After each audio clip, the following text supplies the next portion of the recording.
testimony to the collective incompetence and negligence, at the very least, of the security and intelligence community in the Abbottabad area.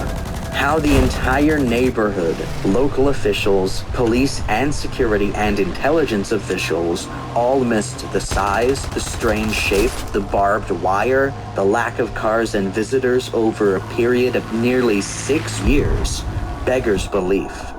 The reports also revealed that bin Laden had apparently been living in Pakistan since 2002, hiding out in a number of locations before moving to the Abbottabad compound in 2005. 2005 was also conveniently the year the Pakistan Intelligence Division had stopped actively tracking him.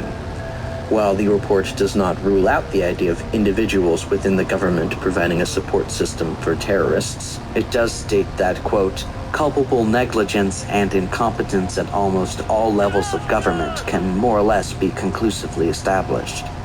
On the other hand, U.S. intelligence suggested that Osama had little or no contact with the government of Pakistan, as hard drives and computers belonging to him contained anti-Pakistan documents and even plans to take out Pakistani military targets. In Steve Cole's book Directorate S, he claims bin Laden was actively suspicious of Pakistani police and officials due to their involvement with the previous capturing of KSM, and that no evidence linking him and the Pakistani government has been found. Layer 5. Lynch radar gap. As Flight 77 was being hijacked, it too had its transponder turned off, like with Flight 11. When this happened, air traffic control was monitoring the plane from within the airspace of the Higbee radar site, which was beacon only, meaning it could only track transponder signals and nothing else. This in itself was not a problem, due to the way that the radar sites themselves are set up.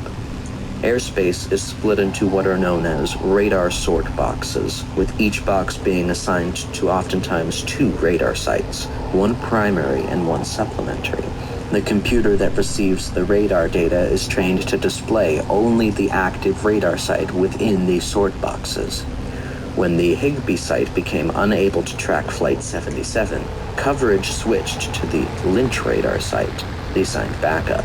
Unfortunately, Lynch had notoriously shitty coverage. Many working at the Indianapolis Air Route Traffic Control Center were aware of the Lynch radar site's problems, yet the technical reason for this was never investigated. Because of this, at around 8:56 a.m., those tracking Flight 77 and air traffic control lost the plane's precise altitude and location for a good 10 minutes.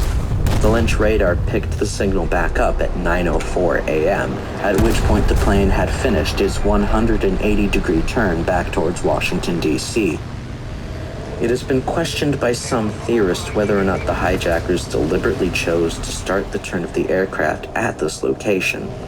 At that point, the controllers had apparently thought that the plane had crashed, which was not an unreasonable assessment with everything else going on. Had the aircraft not disappeared from view, those watching at air traffic control would have been able to spot the notable deviation from its course, and they may have been able to contact military personnel in time. Paul Schraer, a German-born author who submitted a paper for the independently published Journal of 9/11 Studies, says, quote, if the military had received the call at 9 o'clock, Langley Air Force Base would have been able to get fighters in the air at about 9:15 and would have reached the plane then at approximately 9:27, about 10 minutes before it crashed. It is doubtful if a shoot-down order could have been issued by that time, but at least, and the following fact is constantly underestimated, the fighter pilots could have taken a deep look into the cockpit of the hijacked plane to see who was actually at the controls.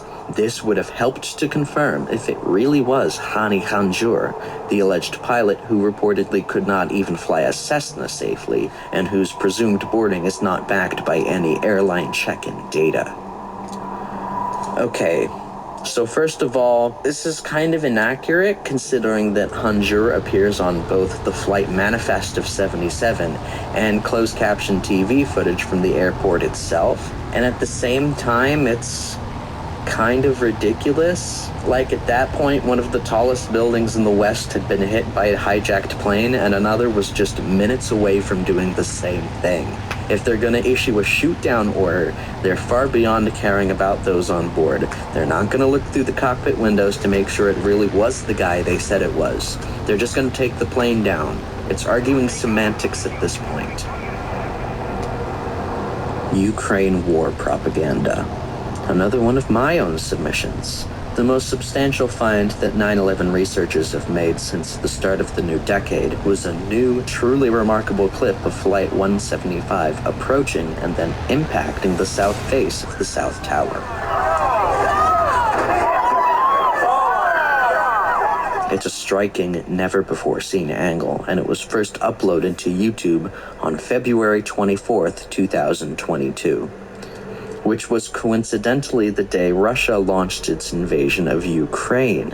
Not surprisingly, many made the connection and took to the comments to call the video a CIA plant. There are additional bits of information to add to this claim, like how Kevin uploaded the video in the 2000s only to have accidentally left it privated until this very date, or how the original video description stated the year of upload was actually 2001 before YouTube had even existed, or like how Kevin Wesley has a very, very close relationship to both Boeing and the United States Air Force. So close, in fact, that he used to work at Area 51. Yes, that Area 51. I am not fucking kidding you. You can see it for yourself, because he bizarrely chose to upload his entire career resume onto YouTube as part of his retirement ceremony, which you can also watch in full. The entirety of his YouTube channel reads like an ARG gone haywire. Video descriptions going from long rambling paragraphs to simple 5-word sentences, the low-quality Windows Movie Maker editing, the cryptic poems about serving in the Air Force. It is extremely sketchy for no good reason. The working narrative amongst theorists is that Kevin, as part of his work at Area 51, helped develop and test unmanned drone technology, which was then allegedly used by the government in the orchestration of 9/11. 20 years later, he feels guilty for the crimes he was complicit in, and now that he is a private citizen, he can now leave us secret clues as to who was really responsible. The clip of the South Tower impact was uploaded on that date to act as propaganda and a warning from the US to Russia saying, "We can do this again and blame it on you this time," in order to justify a war effort. Except the unmanned spy plane technology was the Great Horned Owl Project, which was started by the Intelligence Advanced Research Project's activity in 2011. The original Horned Owl Project, which is what I believe most of these videos refer to, was actually for a multi-sensor system to be placed on a small Beechcraft B-200 for use in searching for IEDs and weapons caches in Iraq. This system was used in Operation Iraqi Freedom in as late as 2006, the same missions that Kevin Wesley has been documented to have been on. So now the narrative makes less sense. Adding on to that, if Kevin was supposedly leaving secret clues that only a military insider would be able to crack, why would he do that on the same channel the US told him to put out propaganda on? None of it makes any sense one way or the other. Kevin's YouTube account is still up as of the writing of this video, so maybe one with more military knowledge than I can look through his videos and decipher for themselves what it all really means. Hurricane Erin. Notice also the movement. It's moving toward the northwest. And if it were to keep on moving, it would be heading right toward Long Island and southern New England, but it's not going to do that. Hurricane Erin was a Category 3 hurricane that was the longest lasting in the 2001 Atlantic hurricane season. It had been steadily building in severity since the start of September, with reports of 120-mile-per-hour winds. The storm passed close enough to Bermuda for the island to issue a hurricane warning and ordered the shutdown of many public transportation services, including the delay or cancellation of several flights in and out of Bermuda National Airport. What does any of this have to do with 9/11?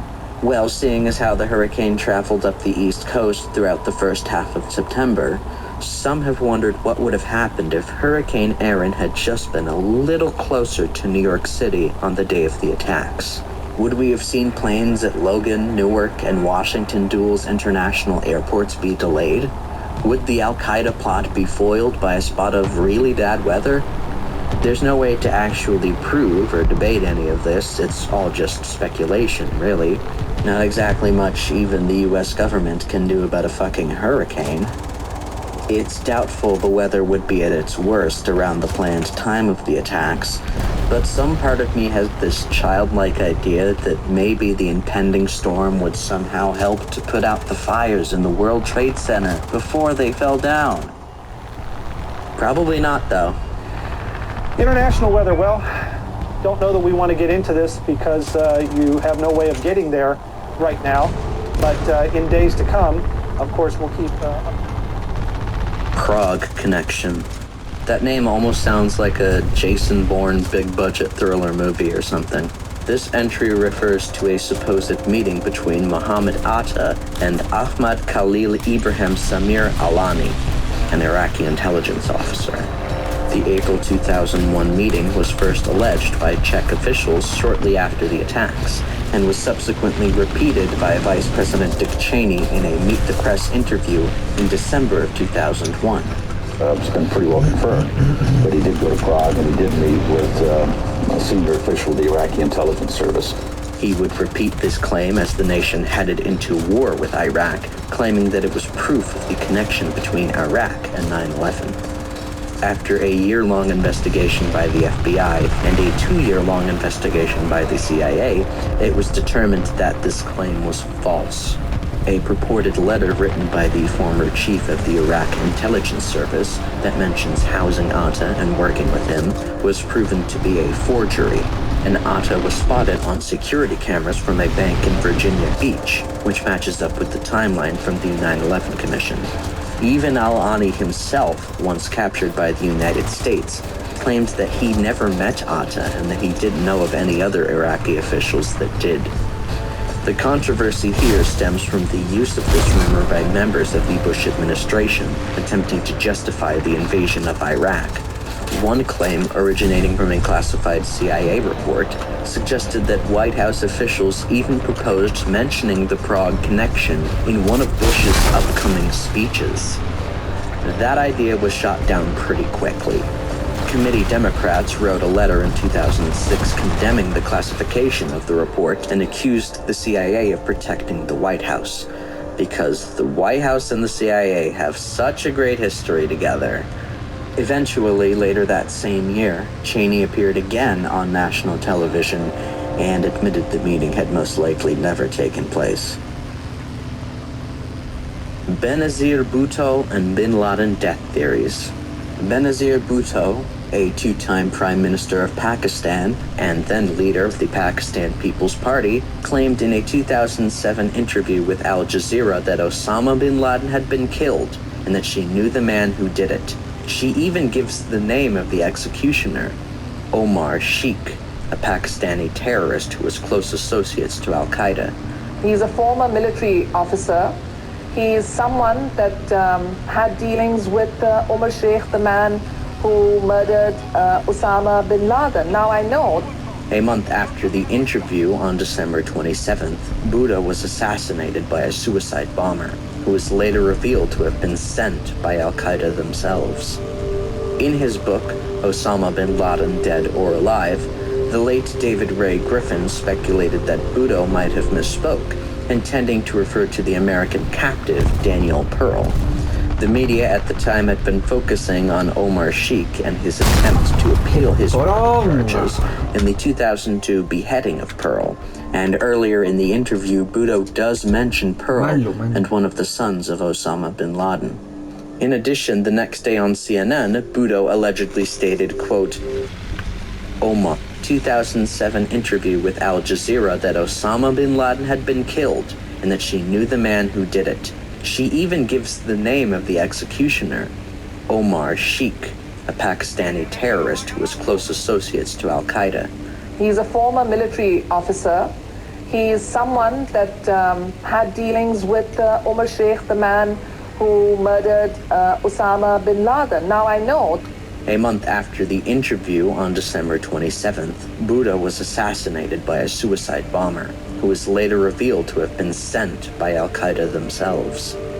In his book, Osama bin Laden, Dead or Alive, the late David Ray Griffin speculated that Bhutto might have misspoke, intending to refer to the American captive Daniel Pearl. The media at the time had been focusing on Omar Sheikh and his attempt to appeal his murder charges in the 2002 beheading of Pearl. And earlier in the interview, Bhutto does mention Pearl and one of the sons of Osama bin Laden. In addition, the next day on CNN, Bhutto allegedly stated, quote, "I don't think General Musharraf personally knows where Osama bin Laden is," suggesting that he was still alive. Nevertheless, this is just one of the many rumors suggesting that bin Laden had already been dead long before May of 2011.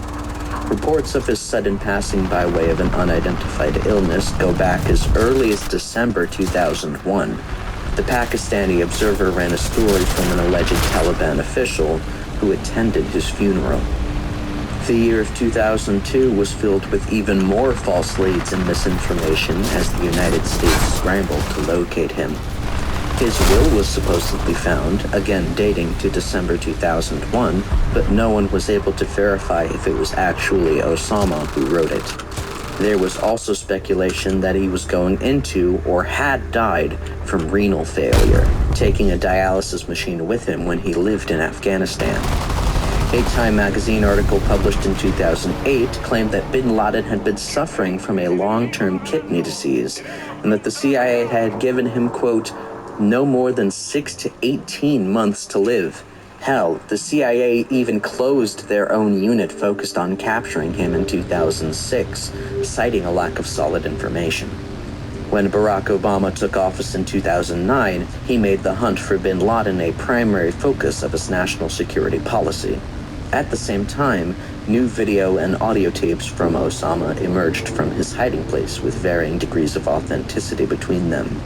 While some showcase him speaking to the camera, resembling photos we've seen of him before, other tapes merely display old footage or still images over a recording of his voice speaking Arabic. We can't even confirm if that's his voice. In contrast to his heavy media presence, no photos or videos of his actual death have surfaced to this day because of the US government's insistence they remain classified. A clip of what is believed to be his bedroom in Pakistan, complete with his bloodstains, was broadcast on ABC, and The Guardian features a few other screen caps and images taken during the raid, but the footage from SEAL team members that was supposedly live-streamed directly to the White House Situation Room, which was also the time that this picture was taken of Obama and Hillary Clinton watching the raid, is yet to surface or be released to the general public. Omar al-Bayoumi. Omar is a Saudi national who allegedly had ties to 2 of the 5 men who hijacked Flight 77, though the veracity of this claim is unclear. After attending the Al-Qaeda conference in 2000, Nawaf al-Hazmi and Khalid al-Midhar flew for the first time to the United States, where Omar helped them find a place to stay and also provided transport and information on local flight schools. He also had connections to other known terrorist affiliates, according to records seized from his phone upon his arrest in 2001. Most infamously, Mudabib al-Sudairi, I know I got that name wrong, I'm so sorry. Roommate to a logistics, no I'm not, wait a minute, I'm not sorry about this, he's a terrorist. Mutaib al-Sudairi, roommate to a logistics facilitator working with bin Laden, spoke with Omar on 5 separate occasions around the time he first met the 2 hijackers. It was rumored that his connections even ran as deep as the Saudi Intelligence Committee, but this is where things start to get very messy. The FBI, who were the ones tasked with investigating Omar, all came to wildly different conclusions the more they looked into it. A recently declassified report written in 2017 states that there is about a 50-50 chance that he had advanced knowledge of the attacks and knowingly participated in helping those responsible. He He himself stated during his incarceration that he had no idea of the intentions of the two men and that he just wanted to help out some fellow Muslims. Indeed, KSM, mastermind behind the attacks, claimed he never knew about Omar or his stint in the operation. However, that does not explain the very real evidence of the phone records, plus witness testimony that he had been waiting for the two hijackers for hours prior to their arrival. If Omar had connections with both Saudi intelligence and Al-Qaeda, this would implicate the Saudi Arabian government in the planning and execution of 9/11. Despite this, the official 9/11 Commission report and a separate investigation into Saudi involvement, known as Operation Encore, came to the same conclusion, that most evidence connecting the two was circumstantial evidence at best, and there was no real legal basis to accuse the entire country of Saudi Arabia. Omar himself was released from custody to return to Aston University in Birmingham before returning to Saudi Arabia. His current whereabouts are unknown. FBI roommate. This is related to the last entry. When Al-Hazmi and Al-Midhar first entered the United States, they would stay at the apartment Omar al-Bayoumi paid for. The two would later move out, however, and end up rooming with a fellow Saudi named Abdusattar Shaikh. Shaikh, unbeknownst to the men, was actually an FBI asset and had every chance to report them to the FBI, but chose not to.